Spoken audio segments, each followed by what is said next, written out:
For the first time this season, I'm finally caught up on The Summer I Turned Pretty Season 3. And after this week's episode, I have just been poring over the show and how much I love it. I documented watching the first season and then had a massive blip where I didn't watch much of the second season as it rolled out, and I only binged it recently in anticipation of this final season. I also read the final book. I have been living in Cousins mentally for at least a month now. Despite how much this show can kind of be mocked sometimes for having silly lines, this show is so fun. It's so entertaining. The fandom around it is so vibrant. It feels like we're all teenagers again, like having a sleepover and like watching the brand new episode of something. And I feel like there's so few things, no matter how big they are, that I've felt this experience with this year. And so I really want to lean into this. And for the rest of the season, I'm going to be trying to do either a video a week or a live stream a week talking about this, a la my High School Musical, the musical, the series days. So if you want to see that, please be sure to subscribe. So one of the things that this show does so well is its symbolism and different motifs through music specifically and through color and costuming, which I think are things that, yeah, again, like could be super easy to overlook, but because they're not super intricate here, like everything's happening modern day. It's not like Bridgerton or something where it's like, oh, this is like symbolic of the time. But red and blue have been played with this entire season, including in the trailer of season 3. Taylor Swift's song Red, which we'll get to more Taylor Swift later, don't worry, was played in the trailer. In that song, 2 of the colors that she mentions are red and blue. And so this has been a huge motif. And looking back at other seasons and kind of the way that this has been played with, Conrad has always been represented by the color red, and Jeremiah has always been blue. And specifically this season, Belly is wearing a lot of blue when she's either thinking heavily about Jeremiah, going to things like her bridal shower, or when she is actually with him. Like even their announcement of their engagement, she's wearing this like purpley periwinkle dress, which also is symbolic because that's like kind of between the 2 colors. We love color theory. But what is particularly interesting to me too, which we'll get into a little bit later, is the fact that whenever she's wearing red and Conrad is around, she's kind of acting independently. She's doing something on her own. So like she goes to Cousins at Christmas and wears those red pajamas. Then when she's at the pool by herself, kind of having her own daily life, like her and Conrad are kind of apart, she's wearing a red bathing suit. And then most clearly, she's wearing the full red outfit when she goes to the clubhouse. And yes, she is planning her wedding to Jeremiah, and that's where she's going, but she's kind of in the Deb ballroom setting thinking about Conrad a little bit. She's in that Deb ballroom setting, which is kind of like her coming of age story in season 1, and she's genuinely planning this entire wedding by herself, whereas like when she's doing something more adulty with Jeremiah, she's wearing like a green dress when they go apartment shopping. So I think some of these things are subliminally not only telling us who Belly is going to end up with, but kind of maybe the choices that she makes along the way. The most interesting scene, when I tried to kind of look back on this color theory and see where the show's trying to go with this, and that really threw me for a loop because Conrad is red and Jeremiah is blue, is when they go surfing. Jer is kind of cleaning off a blue surfboard, but then that's the surfboard that Conrad takes, and I believe there's either a still from the trailer, a photo, or maybe it's in that same episode where Conrad has a blue towel and Jeremiah has a red one. And like if they were any other colors, I wouldn't think twice about it, but because the brothers have these swapped colors to what they're normally associated with, I was kind of thrown for a loop until I realized at the bridal shower in this week's episode that Belly is confusing memories of the 2 of them. When Rosie the dog comes up, she insists that Jeremiah is the one that found her and was super emotional about her, but it was actually Conrad. And we realized that Belly's memory has become really inconsistent. But it's really interesting, and I've seen some people point it out online, that her memories of them are wrong. Like even her memory of what she tells Susannah is that Conrad broke up with her when she's the one to tell Conrad it's over at prom. And like, yes, all the miscommunication that happened the last 2 seasons, trust me, it pisses me off too, but I'm always Team Connie, baby. Have been since day 1. It's documented. Don't even worry about it. But I think what's really great about this swapping is like that's the time that Belly sees them together, is she's conflating memories that she has with each of them. And I think in some ways it's kind of representative of how her love for Jeremiah and this commitment she's making is to the emotionally available brother that she feels like she can make the choice to, because she's always had this idea in her head that she wants to marry Conrad, that she wants to be Isabel Fisher, that she wants this life with them, but she's kind of conflated her like emotions for Jeremiah with Conrad. And I'm not coming from the opinion that she doesn't love Jeremiah, so don't get it twisted. I just think, again, with the colors, with the like all these things are intentional. The way that Jenny Han works is so Easter eggy, and like this show has been so great at the symbolism that was throwing for me a loop until I realized it's because Belly is conflating the two. It's not because it's a mistake. I also, just in her outfits, also wanted to note the fact that she seems to be wearing white a lot more when she is around Conrad. Now, I don't know if this will change as we get closer to the wedding in this season, but she's wearing white blouses and stuff like kind of around Conrad. But the next thing I really wanted to talk about that kind of had me spiraling was the use of Taylor Swift, because Taylor just announced a new album this week, so I'm thinking about Taylor Swift heavily, and Taylor Swift returned in the first Taylor song drop of this season since the very first episode. And so as a Swiftie, let me break it down. I went through and found a list, I think from like Rolling Stone or something, of all of the Taylor Swift songs that are used throughout The Summer I Turned Pretty. If you look at it, like all of the songs, there are 1, 2, 3, 4, 5, 6, 7, 8, 9, 10 that are used in relation to kind of Belly and Conrad's relationship, and there are only 2 for Jeremiah. Let's get the 2 from Jeremiah out of the way first. So the first one is Delicate, which is in season 2. I think it stated that they almost kiss.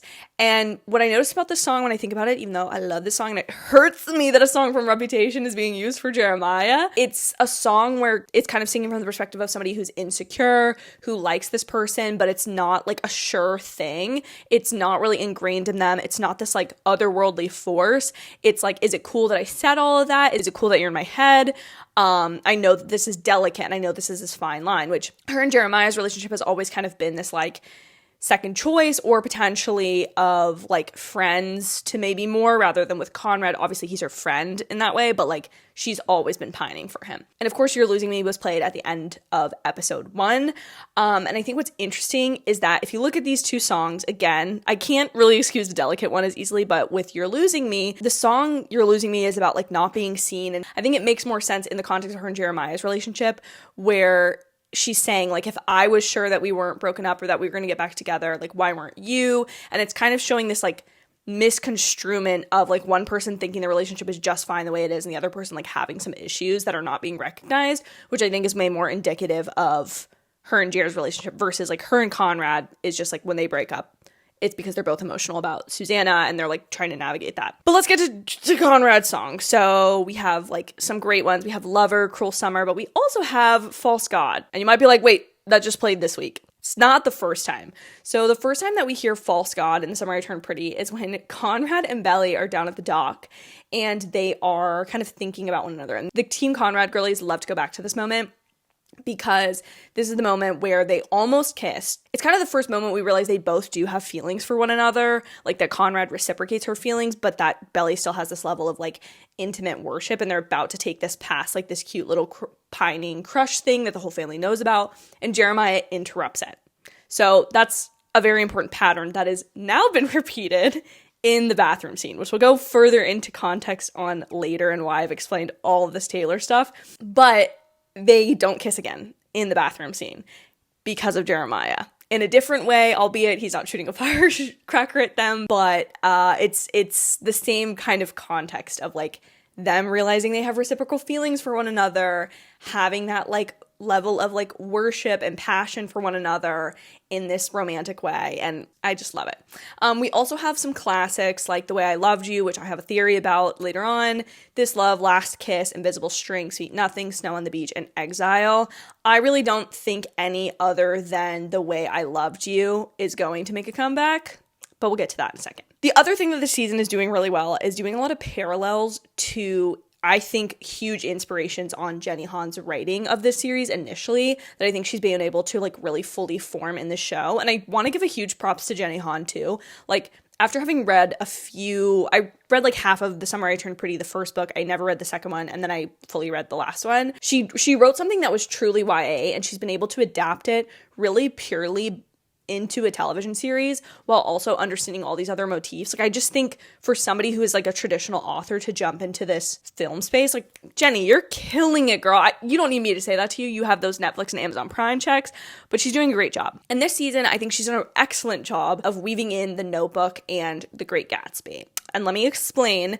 I think the Notebook one is like easier to get. Notebook, they're kind of these like childhood sweethearts who their lives go different ways. She almost gets married to somebody else. They kind of have this reunion at this house that is very significant and important to them. And so this kind of hits all of those plot points. We have a dinner scene between Belly and Conrad. We see them lying on the carpet the way that Noah and Allie laid in the street. We have Conrad fixing up the house, which I think is like the most significant thing. And I also think that's such like a primal female gaze, like, ooh, like a man who is pining and yearning after this woman. He's struggling, like he's torturing himself through like physical manual labor of like taking care of a thing. And then I also think I noticed somebody say this when Conrad is looking out the window and seeing Jeremiah and Belly at the dock where they had the first kiss where the false god played. We see a flash of like a green light, and I don't think it's supposed to be implied that those are fireworks even. I mean, maybe they are, again, kind of like, again, harkening back to that earlier scene from season 1. But you see this flash of a green light, and it's at the end of the dock, which in The Great Gatsby, the green light represents like Gatsby's candle or torch that he's holding for Daisy, and this endless love he has for her, that he would do like basically anything for her, like put himself through torture and whatever. And I also think it's really interesting. I just like re-listened to the end part of this book. We'll always have summer today to kind of make sure I had this on lock, but it does become an interesting point in the book specifically. And I think this will be brought into the show of one brother is okay with the fact that Belly has loved them both, one brother is not, which is also the downfall of Gatsby when he asks Daisy to say she never loved Tom, even though she loves Gatsby now and did before. She can't say that, and he can't accept that, which ultimately leads to like his tragic demise, which obviously I don't think is gonna happen in this show, but the symbolism is there, okay? And I'm just obsessed with the green light concept of like Belly not being far away, like she's physically close, like she's in the same house as him, and Conrad's gone and done all these things to like make himself impressive to her, but she's about to be his sister-in-law and therefore out of reach. And it's so good. Okay, now to the specific Bonrad scenes I want to talk about. So the Peaches scene, I was reading an interview today of Christopher Briney talking about the scene and filming it. He referenced that he felt this was an Icarus moment for Conrad, which if you're not familiar with the Icarus myth, Icarus flew too close to the sun basically and burnt his wings. And he ends up dying from it. It's kind of about being like too ambitious, more about like pride. And so what I loved about this is two things. One, such a powerful thing to connect, like just wiping the peach juice off of her chin with his shirt, which is, so good. Female gaze is at 11 out of 10 on this season. It's just like so good because he's literally touching the thing he knows is like, he's doing the thing he knows he's not supposed to do, but he can't help himself. Like he has that much hubris and like pride that he just like wants to be close to her. But also because of how Conrad and being like this son, there's a lot of allusions to Conrad as the son for Belly. In season 1, when they're at the ball, they talk about how like to Belly, like Conrad, he's the sun, and when the sun comes out, all the stars disappear, which I think is, again, following up with that red and blue motif with Conrad and Jeremiah, where Conrad is red. We see it in the motel scene. He's on the red side of the bed, the side that's more sunlit, and Jeremiah is on the other side of the bed in the kind of blue, darker, cooler, either like moon or stars lighting. So I just thought the fact that like he's touching the sun the way Icarus did, or getting too close to the sun the way Icarus did, and that sun for him is Belly, whereas it's obviously been stated before by other characters that Conrad is that for Belly. So I just love that. And then to the scene that has lived rent-free in my mind is the bathroom scene. I've obviously already obsessed over the kind of superficial, like intimate, like tension of this scene, but I think there's so much symbolism in this scene that still is left to be unpacked beyond just being like, ooh, yes, Conrad, get your girl back, baby. But basically, in the last 2 episodes, episode 5 and episode 6, a lot has been referenced that Conrad is always looking out for Belly. He's trying to make sure she eats. He's the one that goes to Laurel to ask her to be involved with the wedding stuff. Like, he is always looking out and wanting to fix things for Belly. And so in this situation, he is actually the one that needs help fixing something. He needs some like literal mending of a situation that he needs her help with. And what I think is so telling about this scene is, one, he initially denies the help. He's like, nope, I'm fine, which is partially because he just can't stand to be around her. But is that in this show, specifically this season, we've seen Jeremiah constantly burden Belly with his problems, and he is not able to like, I'm not saying that men shouldn't be emotional or shouldn't vent to their partners about their frustrations and emotions. That is not what I'm saying at all. Do not misconstrue it. What I am saying, though, is that Jeremiah is the one to be like, oh, like my dad's so mad at me. Oh, Jeremiah is the one asking a lot of Belly to not go on the Paris trip. He's the one like burdening Belly with this engagement in a way. Jer is the one that kind of needs mothering. Belly is doing double shifts. She's the one trying to figure out their wedding. She's the one trying to figure out their apartment. And yes, Jer is working his internship. He's trying to make money. And I don't know if it's implied that he's either getting paid or the fact that like this will be his job in the future. But in a lot of ways, he's not able to be his own man. He kind of still needs these parents. And because he doesn't have a mom, Belly is kind of filling that role. And so what I love here is that Belly is kind of helping Conrad on a very equal level. She's not babying him and being like, oh, I'm so sorry you got hurt. Like, she's literally mad at him, which I think, again, is from the tension of their relationship. But she is there as a man's partner and not a man-child's mother. Again, I am stealing a little bit from all the edits I stayed up way too late watching last night. I do think that is symbolic that like she and Conrad are cooking together. They're doing these domestic activities together in a way that is like, again, stable, wholesome, and is not just about like this big grandiose thing, which is what Jeremiah is kind of interested in. I also love the fact that when Belly grabs her chest and she's talking about like her heart beating out of her chest because she's had this moment with Conrad and she's not really sure what to do about it and she's feeling guilty and confused. But in the show, it's always been stated that Conrad physically hurts when he's not able to be with Belly. Like, and there's additionally, of course, in season 2 when he tells Jeremiah, like, telling her I'm not in love with her is physically, like, causing me pain. Like, I feel it in my chest. So I loved kind of that parallel for her because, again, like, Belly's always been in love with Conrad, and it is fun to get to see that reversal this season of, like, Conrad is the one that's been pining over her for some time now, where she's kind of been off having this other life, and having that realization of emotions hit her again. And now back to the false god thing, because like I said before, Jer is the thing that comes between them in the scene in a metaphorical sense, because she realizes, like, what am I doing? Like, why am I looking at Conrad like this? Like, this is crazy. Like, I'm engaged to Jeremiah. I love Jeremiah. But also the fact that the lead into false god is a heartbeat. And if you're a Swiftie like me, you know you're losing me very well. It starts with this, like, beating heart. Like, it's like a faint beat. It's not a strong heartbeat. It sounds like kind of weak. And I believe by the end, it kind of like trails out. You don't hear like a flat line on a heart monitor kind of sound, but it does weaken out. And here, the heart sounds like it's like starting up again when her and Conrad are that close together and they share that look. And yes, it's like her heart's beating out of her chest. She's going crazy, like what's happening?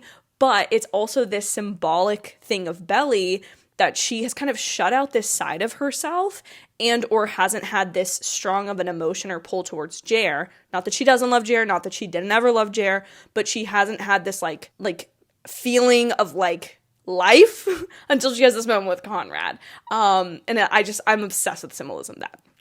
And so now that I've thoroughly broken down season 3 thus far, at least the Belly, Conrad, Jeremiah stuff, I want to give my theories on what I think is going to happen in each of the next episodes based on what I know from the book, so some spoilers ahead, and what we've seen in the trailer that has yet to be in the show. So episode 7, next week's episode, I think the friends are going to show up at the beach house. I can't remember in the show how long they said last week it was until the wedding. I don't know if they're going to do like a time jump or if they're just going to have the friends show up at this point, but obviously the friends have to get there because I think the time will kind of slow down for the next couple episodes where it won't just be like a couple days in a week. It will be like, this is a day or this is half of a day or whatever. And then I do think that the scene of Jer and Belly in bed together from the trailer is going to be here. It's Jer's room from the cousin's house. It's not his dorm room. It's not anywhere else. Not the one of them fighting. That's later. And then episode 8, I think, is going to be the bachelor party, which we do see like Redwing. I can't remember what his name is.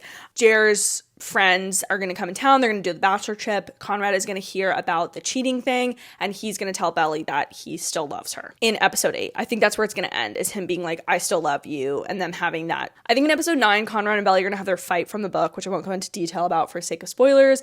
This is also the episode where I think the Taylor Conrad talk outside of the front of the Cousins Beach House is going to take place, because that's exactly kind of the timeline of the books. And then I think that evening, the night kind of before the wedding or something around that time, is when Belly's going to say to Jeremiah, like, it's you and me together, like, this isn't about him, because she has the wet hair. And then in episode 10, we're going to have the punch scene from the trailer. I won't go into any more detail about that because that scene is like so good in the book and it's going to be so good in the show. And then I think episode 10 is going to be the wedding. And then majorest spoilers for the book, at least for episode 11, my prediction is that we're going to get to see Belly in Paris. We're going to potentially get to see Conrad in Paris. And I think either we're going to get the epilogue from the book that we get of Conrad and Belly's wedding, or we're at least just going to see like them together. And when they're together, The Way I Loved You is going to play again, which that is the song from the Deb Ball when you feel like, oh, okay, like they're going to be together now. Like this is the conclusion, like da-da-da. Because I think Jenny Han said that that's the one song that if there was any song they could get in the whole show, that was going to be the one she wanted, because that was always Conrad and Belly's song.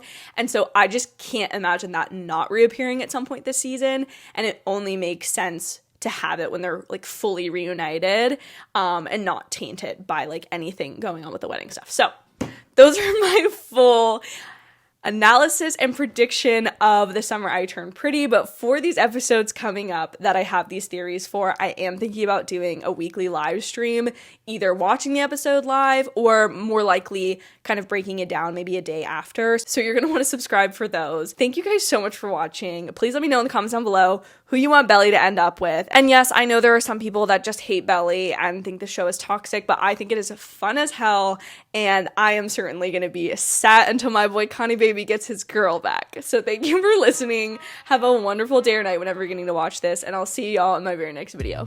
Bye, y'all.